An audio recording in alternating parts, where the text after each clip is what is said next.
behind the red carpet and studio lights lies a haunting truth. Many of old Hollywood's biggest stars died penniless.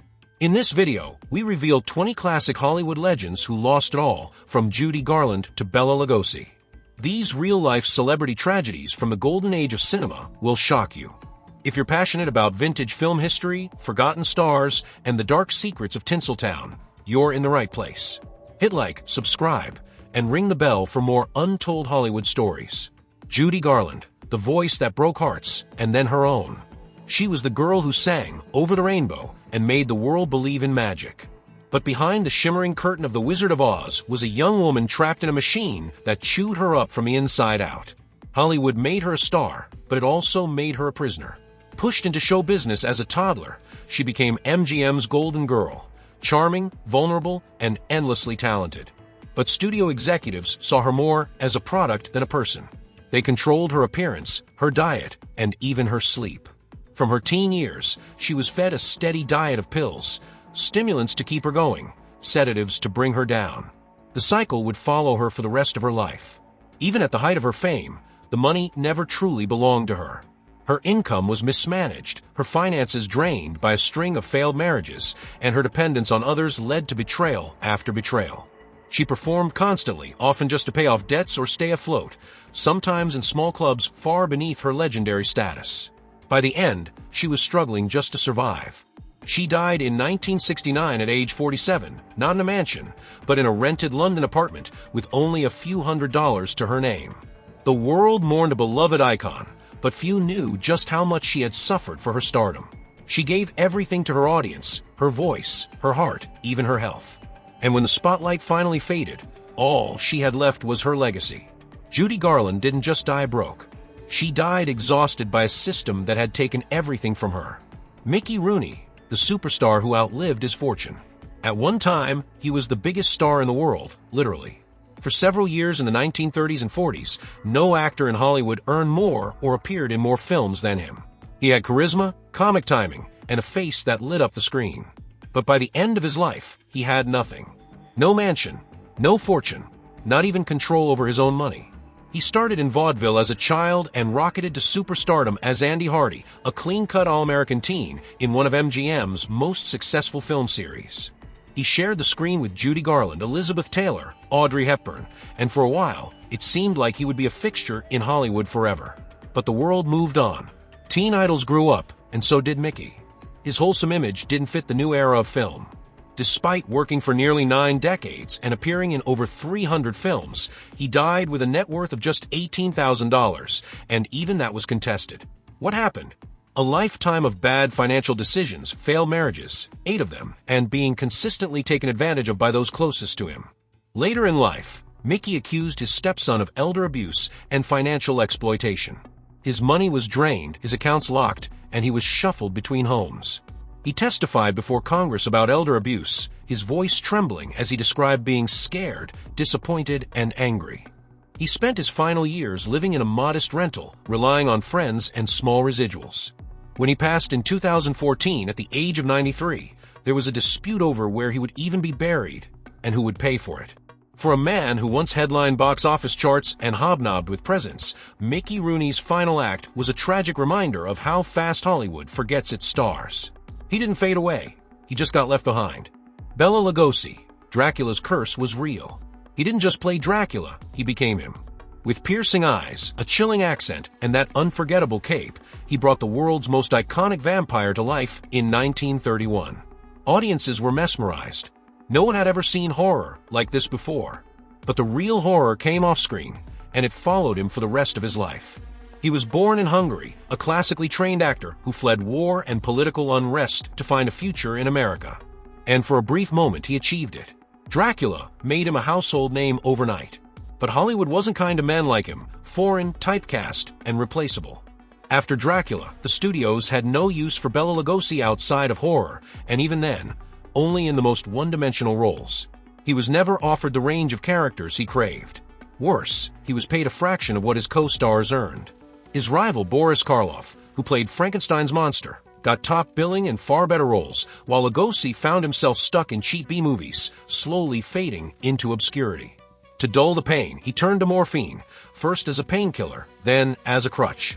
By the 1950s, he was broke, addicted, and living in small apartments or halfway houses. He even appeared in the low-budget films of Ed Wood, which paid almost nothing but gave him a shred of dignity, or at least screen time. In 1955, he became one of the first celebrities to publicly enter rehab for addiction, but by then, the damage was done. When he died just a year later, he had little to his name and no financial safety net. Ironically, his most valuable possession was his Dracula cape, and yes, he was buried in it. He gave horror its first true icon. He gave audiences chills that lasted generations. But in the end, Bela Lugosi gave too much to a system that never gave back. Veronica Lake, the peekaboo star who vanished from fame. She was the blonde bombshell with the peekaboo hairstyle that drove 1940s audiences wild. Cool, sultry, and effortlessly mysterious, she was the very definition of a femme fatale, the kind of star people remembered long after the credits rolled. But behind that silver screen glamour was a woman whose fame was fast, volatile, and ultimately devastating. She became a breakout sensation during World War II, co-starring with Alan Ladd in a string of film noir hits. Her signature hairstyle became so iconic that women across America copied it, even though it was later discouraged because it was causing accidents in wartime factories. That's how famous she was. Her hair was a national safety concern. But fame, for her, came with sharp edges. She had a reputation in Hollywood for being difficult, a label that often followed intelligent, assertive women in a male-dominated industry. Directors and co-stars complained about her attitude, and the studio system didn't hesitate to punish her for it. Roles dried up. Offers stopped coming. And just like that, the spotlight turned off.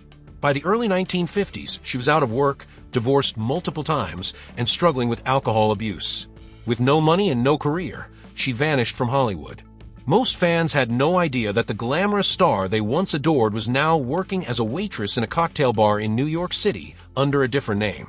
When she was rediscovered in the 1960s, it was more out of curiosity than opportunity.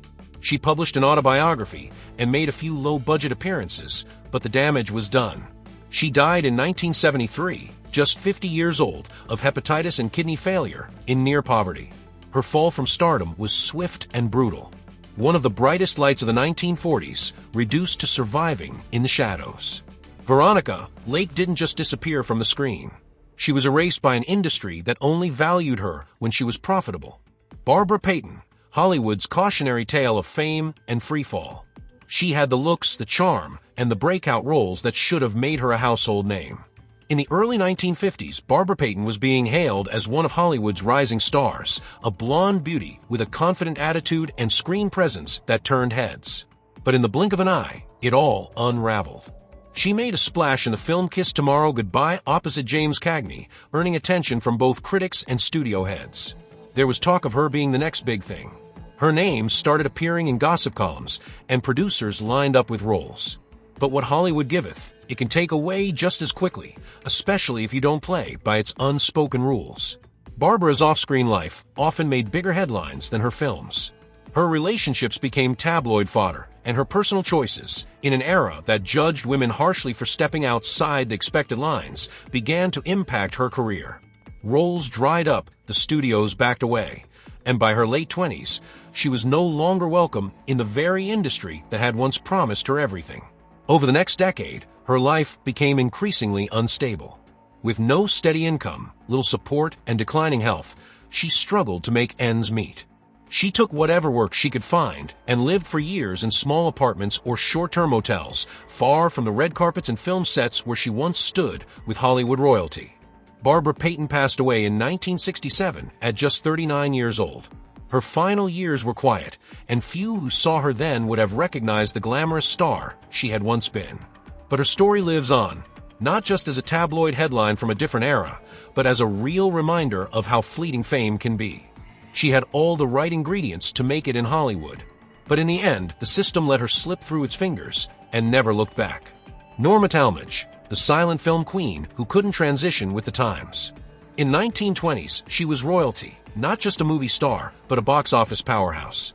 Norma Talmadge was one of the highest-paid actresses of the silent film era, adored by millions and revered in Hollywood. Her name alone could sell out theaters. She was elegance, sophistication, and star power wrapped into one.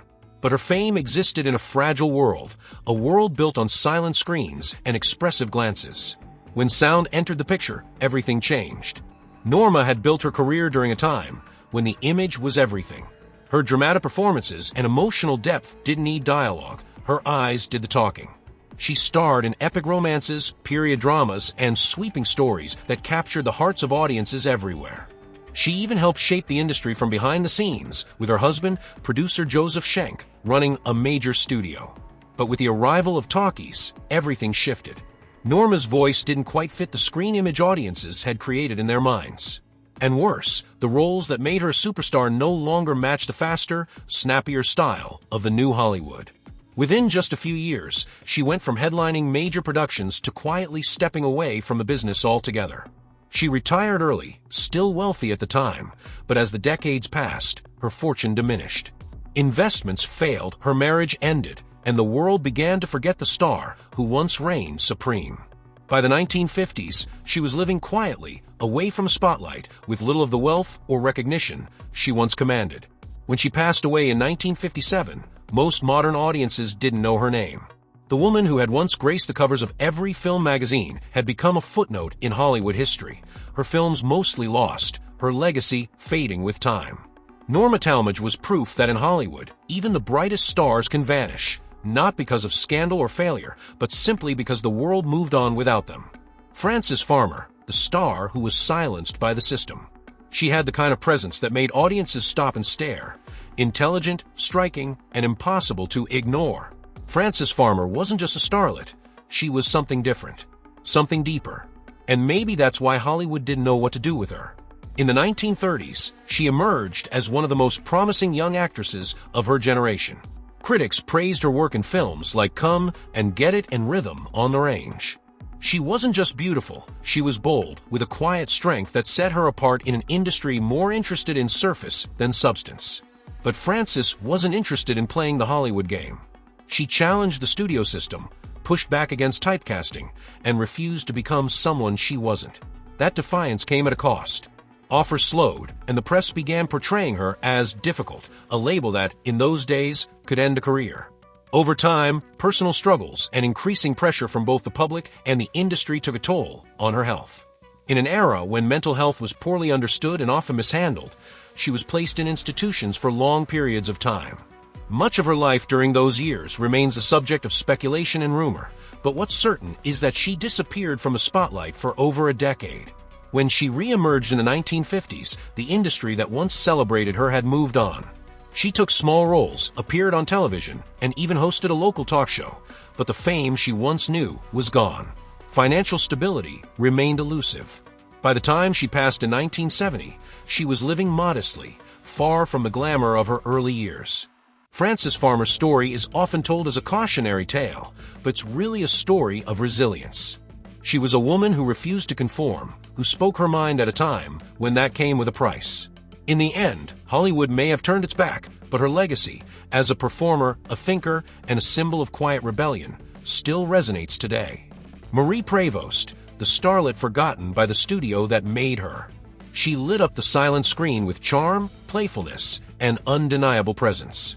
Marie Prevost was a star of the 1920s, beloved for her comedic timing and beauty, and for bringing a touch of modern wit to every role she played.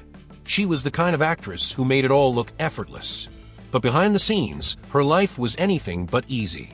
Her rise to fame began when she became one of Mack Sennett's famous bathing beauties, a group of actresses known as much for their looks as their comedic energy. From there, she transitioned into starring roles in silent films like The Marriage Circle and Kiss Me Again, working with some of the biggest directors of the time. She was in demand, admired, and, for a time, at the top of her game. But fame in Hollywood has always been a delicate thing. As the industry moved into the sound era, Marie found herself increasingly overlooked. Studios wanted fresh faces, new voices, and she struggled to fit into the evolving image of what a leading lady was supposed to be. At the same time, she was dealing with personal heartbreaks, including the death of her mother and the breakdown of a marriage. Without steady work, her finances dwindled. Roles became scarce, and her once lavish lifestyle faded into memory. She took on small supporting parts, hoping to stay relevant, but the big contracts were gone. And in an era with no safety net for former stars, that meant real hardship. Marie Prevost passed away in 1937 at just 40 years old, quietly and without the fanfare that had once surrounded her. For years, her name was mentioned less for her work and more for the circumstances of her decline, a disservice to a woman who had once brought so much joy to audiences. Her story reminds us that behind every studio publicity photo, behind every glamorous film still, there's a real person, often doing their best to hold on in a business that doesn't always offer second chances. Peg Entwistle, the actress who symbolized Hollywood's broken promises. She came to Hollywood with dreams as big as the hills themselves. Peg Entwistle was a rising stage actress with real talent, critical acclaim, and a determination to make her mark on the silver screen. But today, her name is remembered not for her performances, but as a haunting symbol of what can happen when those dreams collide with reality. Born in Wales and raised in New York, Peg found early success on Broadway. She had poise, presence, and a voice that could carry through any theater. Her move to Los Angeles came with hope, and for a moment it seemed to be paying off. She landed a contract with RKO Pictures and appeared in a film alongside a young Bette Davis. But when the film's release was delayed and her contract wasn't renewed, the momentum stalled. She had just one film credit to her name when the opportunities began to dry up. With the Great Depression weighing heavily on the country and the competition in Hollywood growing fiercer by the day, even the most promising talents found themselves sidelined. In 1932, just 24 years old, Peg's journey came to an end far too soon. The tragedy made headlines not because she was a household name, but because of the heartbreaking location, beneath the Hollywoodland sign, the very symbol of the dreams she had chased. That image would become one of the most enduring metaphors for the cost of ambition in the entertainment world. For decades, her story was reduced to a single moment. But there was so much more to her. She was a skilled actress, praised by critics and respected by her peers. Her brief time in Hollywood wasn't a failure. It was a beginning that never got the chance to flourish. Today, Peg Entwistle is remembered not just as a tragic figure, but as a real person with real talent, whose story continues to resonate with artists trying to make their way in an often unforgiving industry. Louise Brooks, the star who walked away from Hollywood and paid the price. She had a look that defined a generation. The sleek black bob, the smoky stare, the cool detachment that made her an instant icon. Louise Brooks wasn't just a silent film star, she was style. She was attitude before it had a name. And yet, despite her groundbreaking image and undeniable talent, Hollywood turned its back on her. Why? Because she didn't play by the rules. Louise rose to fame in the 1920s, captivating audiences in films like Pandora's Box and Diary of a Lost Girl. While many of her American films were modest successes, it was her work in European cinema that cemented her legacy. In Germany, under director G.W. Pabst, she delivered performances that critics still consider revolutionary, subtle, natural, and decades ahead of their time. But Louise wasn't interested in the studio system's expectations. She refused roles she didn't believe in, turned down contracts that compromised her values, and openly criticized the industry's hypocrisy. She spoke her mind, something few actresses dared to do in that era. And for that, she paid dearly. By the early 1930s, the offers stopped coming. The transition to sound films didn't help either, not because of her voice, which was perfectly fine, but because the studios had already labeled her as difficult. Without support or steady work, her career stalled completely. She moved back to Kansas for a time and took on odd jobs, working as a sales clerk, even a radio actress, anything to get by. Financial struggles followed her for years. Despite her cultural influence, she was largely forgotten by the industry she once helped shape. It wasn't until the 1950s and 60s that film historians began to rediscover her work, hailing her as a pioneer of modern screen acting. She lived modestly in a small New York apartment until her death in 1985, never regaining the financial success she once had. But Louise Brooks wasn't looking for a comeback. She had always done things her own way, and in the end, that's exactly how she was remembered. She may not have fit Hollywood's mold, but she became something far more rare, a true original whose legacy outlasted the fame she once lost. Elmo Lincoln, Tarzan's first roar, was also his last spotlight. He was Hollywood's first Tarzan, the original jungle hero brought to life on the big screen.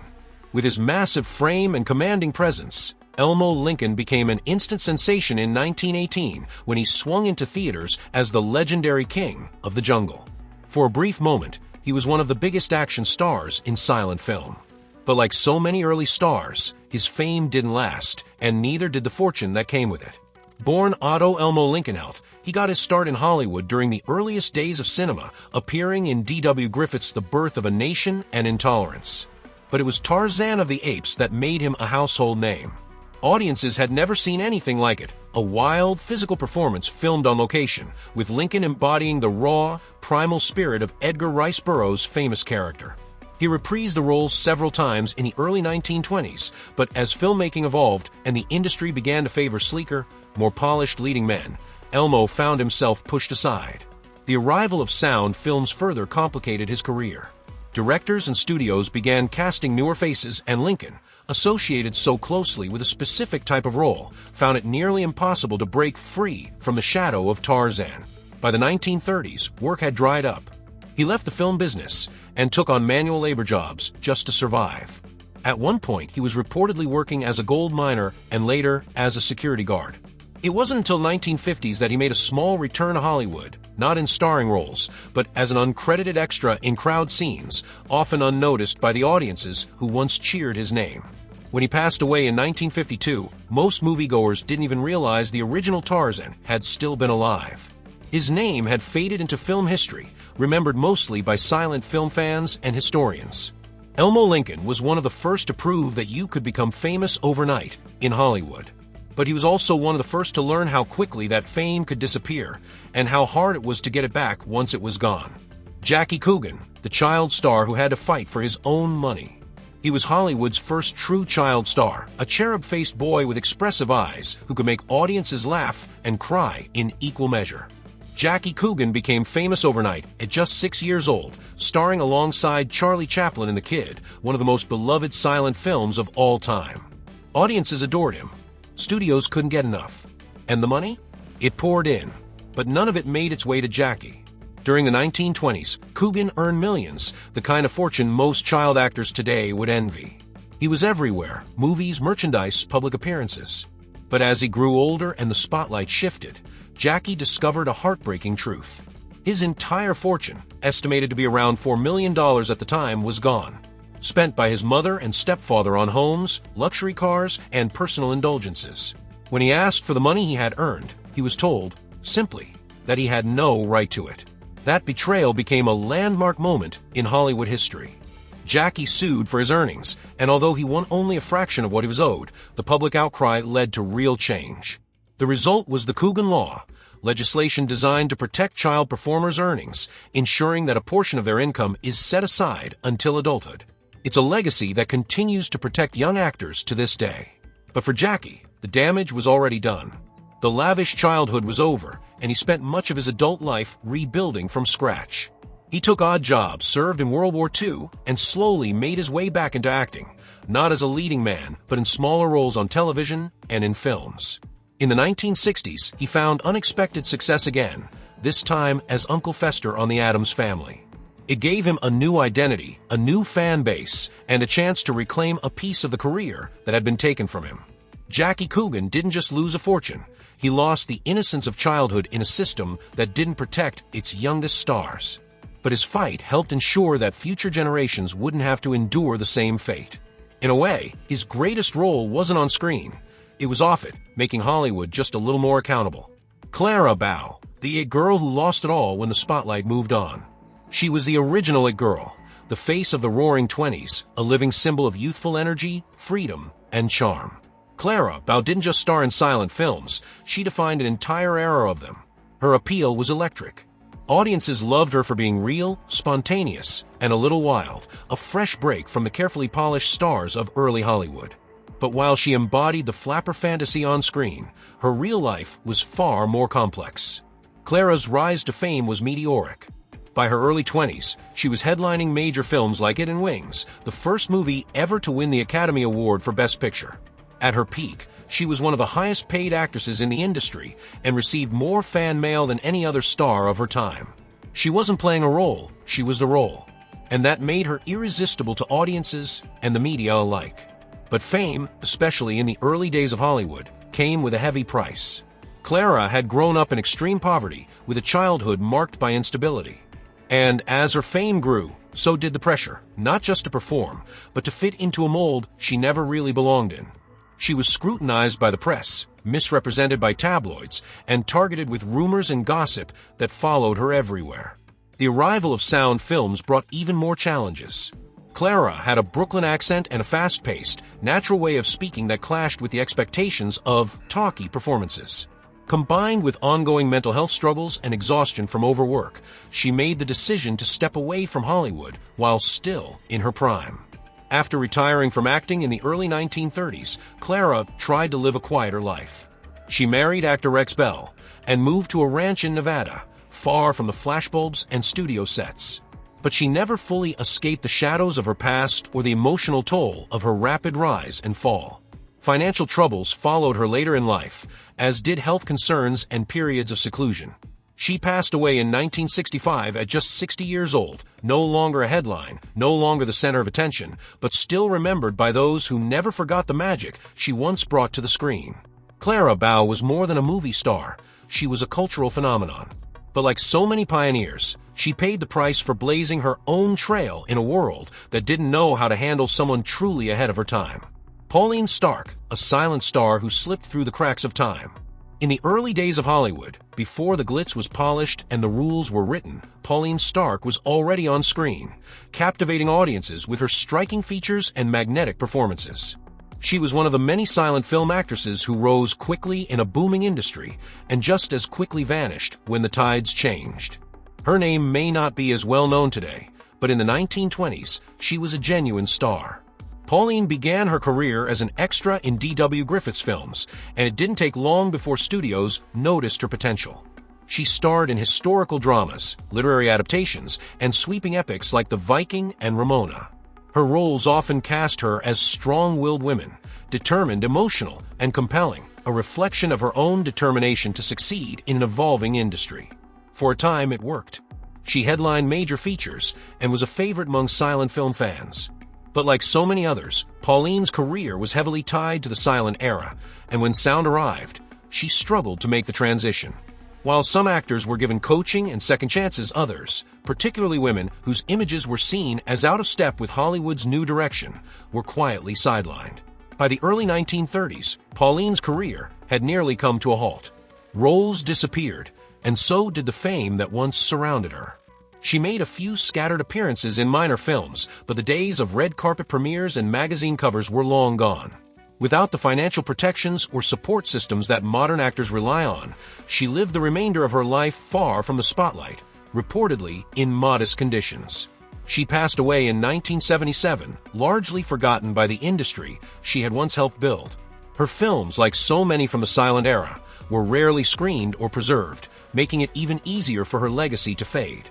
Pauline Stark's story is a quiet one, not filled with scandal or drama, but with the slow, steady erosion of opportunity. She was a working actress, a face audiences once adored, whose contributions deserve to be remembered. In a town where careers can be short and memories even shorter, her story reminds us of how many pioneers were left behind simply because the industry changed and never looked back. Lila Lee, from sweetheart of the silent screen to a life in the shadows. In the 1920s, Lila Lee was one of Hollywood's most beloved leading ladies, charming, fresh-faced, and effortlessly likable. She starred opposite legends like Rudolph Valentino and starred in dozens of films that helped shape the silent era. Audiences adored her. Studios pushed her as the perfect girl next door. For a time, she was everywhere. But as with so many stars of the silent screen, the arrival of sound changed everything. Though she made the transition to talkies, her career never fully regained momentum. A mix of health issues, personal troubles, and changing tastes in Hollywood pushed her out of the spotlight. By the 1940s, the roles had dried up, and Lila found herself struggling to stay afloat. With little financial stability and no major studio backing, she lived quietly, far removed from the glamorous image she once projected on screen. When she passed away in 1973, few remembered the sweetheart who once lit up theaters across the country. Her name faded, but her contribution to early cinema remains a reminder of how quickly the industry can move on, even from those who helped build it. Misha Auer, the Oscar nominee who fell out of favor and fortune. With his wide-eyed expressions and eccentric energy, Misha Auer brought something entirely unique to the screen. He made his mark as a scene-stealing comedic actor in the 1930s, earning an Academy Award nomination for My Man Godfrey. His quirky characters and European charm gave him a niche in Hollywood that, for a while, made him unforgettable. But as trends shifted and studios began favoring different types of humor and casting, Misha's roles became fewer and less prominent. He continued to work, often in supporting parts or overseas films, but the spotlight that once followed him began to dim. Without the big contracts or long-term deals that sustained other stars, his income faded over time. He spent his later years living modestly in Europe, far from the red carpets of Hollywood. When he died in 1967, he was no longer the name on the marquee, just a memory for classic film lovers. Misha Auer's story is one of quiet decline, a reminder that even award-nominated talent isn't always enough to secure a lasting place or financial comfort in the industry. Ramon Novarro, the matinee idol whose stardom slipped away. In the 1920s, Ramon Novarro was one of Hollywood's most admired leading men, a silent film heartthrob with charm, elegance, and real acting chops. He became a star in Ben-Hur, A Tale of the Christ, a massive hit that made him a household name and a major box office draw. But as the silent era ended and talkies took over, Novarro struggled to maintain his place at the top. While he continued to act, the roles became less frequent and less prominent. By the 1940s, he was working mostly in smaller films and international projects. Though he had earned well during his peak years, poor financial decisions and the absence of long-term opportunities left him with little security. The Hollywood system, once eager to promote him, had moved on. When he passed away in 1968, his name had largely faded from the public eye. The once celebrated star of grand epics was now remembered by only the most dedicated classic film fans. Ramon Novarro's story is a familiar one in old Hollywood, fame gained quickly, lost quietly, and a legacy that deserved far more care than the industry gave him. Wallace Reed, the golden boy whose career was cut short. In the 1910s and early 1920s, Wallace Reed was Hollywood's ultimate leading man, handsome, athletic, and wildly popular. Known as the screen's most perfect lover, he starred in dozens of films, often as the charming action hero or romantic lead. Audiences loved him, and studios couldn't cast him fast enough. But behind the polished image was a man under immense pressure. After suffering an injury on set, Reed was given pain medication so he could keep working. What began as a short-term fix became a long-term struggle. All the while, the studio kept him in front of the camera, pushing him to work through exhaustion because he was too valuable to stop. As his health declined, so did his ability to keep up the pace. By the early 1920s, he was no longer able to meet the demands of stardom. He entered treatment, but it was too late. Wallace Reed passed away at just 31 years old. Though he had earned fame and fortune, his early death left his family in financial hardship. There were no syndication deals, no long-term protections. Like many silent-era stars, his career ended before the industry had time to value preservation or people. Wallace Reed's story was one of Hollywood's first cautionary tales. He was a star who gave everything to his craft and didn't get the chance to grow old with it. Thelma Todd, the comedic talent lost in Hollywood's golden age. Known as the ice cream blonde, Thelma Todd was one of the most gifted comedic actresses of the early 1930s. With her quick wit, beauty, and impeccable timing, she held her own alongside legends like the Marx Brothers and Laurel and Hardy. At a time when women in comedy were rare, she was not just funny, she was a star. But Hollywood was changing fast, and so was her life behind the scenes. While she continued to work steadily, she also faced increasing pressures from the studio system and the intense scrutiny that came with fame. Determined to create a future beyond acting, she opened a successful cafe along the Pacific Coast Highway, a rare business move for an actress at the time. Then, in 1935, her life came to a sudden and mysterious end at just 29 years old. The details have been debated ever since, but what's clear is that her promising career was cut short far too soon. Despite early success and business ambition, Thelma didn't leave behind a large fortune. Like many stars of her time, her earnings were controlled by the studios, with little protection or lasting financial stability. Thelma Todd was a bright, comedic force in a male-dominated genre, and a reminder of how fragile success could be in early Hollywood. Jean Seberg, the icon caught between Hollywood and heartbreak. She was a vision of cool elegance, a blend of French New Wave style and Midwestern innocence. Jean Seberg became an international icon after starring in Breathless, 1960, a film that helped redefine cinema. Her look, her voice, her screen presence, all unforgettable. But behind the icon was a life marked by pressure, controversy, and disillusionment. Discovered at just 18, Jean was cast as Joan of Arc in Otto Preminger's St. Joan. The role was meant to launch her as the next big Hollywood star, but early criticism left a lasting mark. Instead of following the traditional path, she took her talent to Europe, where she found freedom and acclaim in more experimental films. But her fame also brought unwanted attention. In the late 1960s, her political activism, especially her support for civil rights, put her under surveillance. Public attacks on her personal life by powerful forces in the U.S. media and government took a toll. As the headlines grew more invasive, her career opportunities in Hollywood grew fewer. Financially, Jean never fully recovered from the hits to her reputation and the inconsistency of her work. Despite international fame, she spent her later years largely out of the spotlight and with limited resources. Jean Seberg passed away in 1979 at just 40 years old. Her legacy remains not just in film history, but as a symbol of how quickly Hollywood and the world can turn on its brightest stars. She was more than an icon. She was an artist, a voice, and a soul caught between the image the world wanted and the person she really was. Hollywood has always been a place of dreams, but for many, those dreams came at a cost. These stars gave the world unforgettable performances, only to be forgotten when the spotlight faded.